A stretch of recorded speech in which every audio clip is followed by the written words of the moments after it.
you actually got a lot of publicity over this. You were in the arena, I think it was the LA Sports Arena, when the infamous thing happened with David Schultz that they talked about on the dark side of the ring last week. Could you tell us your view of that?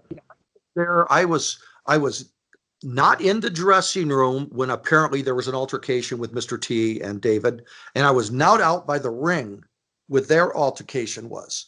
I was in the waiting area behind the curtain, and before you go into the dressing rooms, I was kind of just there, probably hanging out with my buddies, just mingling. Different people had come out of the dressing room. I'd be just shooting the crap. But I want to clear up something that I looked back and I actually looked at the results, WWF results. Hogan was not even on that show that night.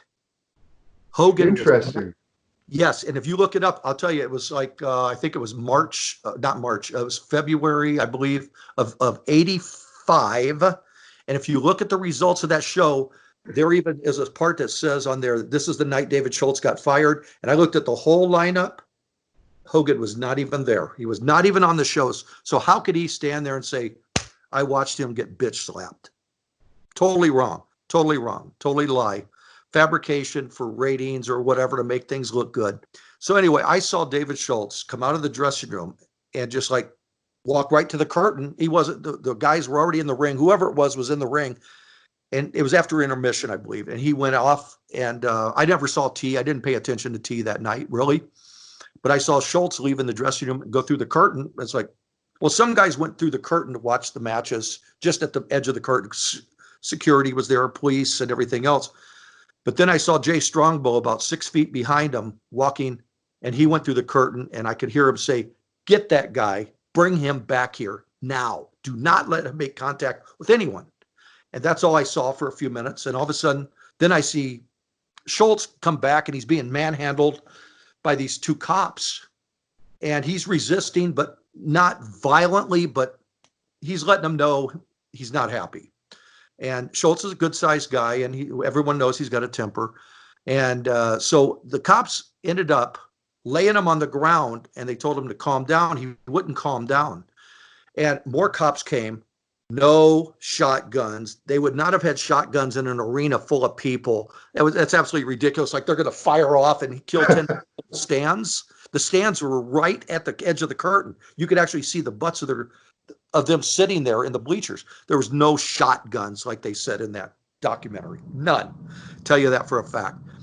But I was wrong in one thing, because when I went back and looked at the results of that show, I saw Dynamite and Davey Boy were not even on that show either. And I'm the one that said that they were there. It was Jim Neidhart is the one that came running out, because Jim's a pretty hothead. And at the time, God bless the man. He was a great guy.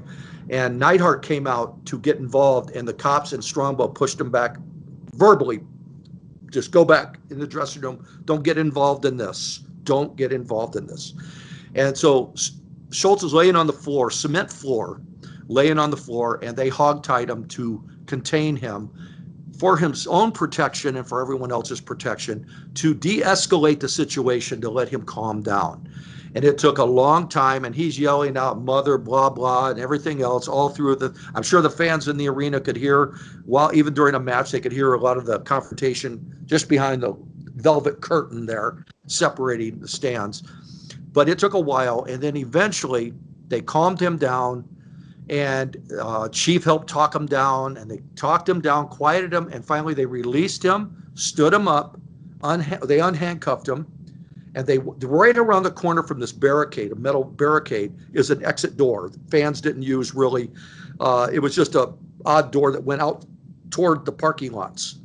And they walked him to the door, two cops and Strongbow, and they said, "Go straight to LAX, leave, do not attempt to come back, go, you're done, go." And that was the end of that.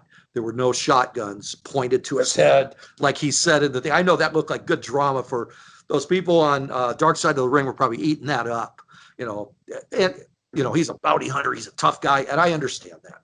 But it didn't happen that way. And I don't know if David remembers it that way. He might, for all he knows. He might remember, I thought there was two guys with shotguns behind me. They weren't. They were just holding on to each arm. They figured it's all calm down and get out of there. But WrestleMania was just around the corner, literally weeks around the corner. And Chief said there's no way on earth they could let anything happen. His ass was on the line. If anything happened at any of the shows that any of these agents were on with their stars leading up to it, they could not afford to have any embarrassing situations. Whether it was Mr. T or anybody for that matter, they couldn't afford the bad publicity. Thank you for watching the Hannibal TV.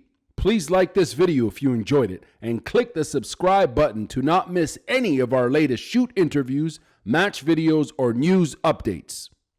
Support us on patreon.com for $1.99 a month to watch our full shoot interviews ad-free and help our channel grow. Follow us on Twitter at the Hannibal TV for instant updates.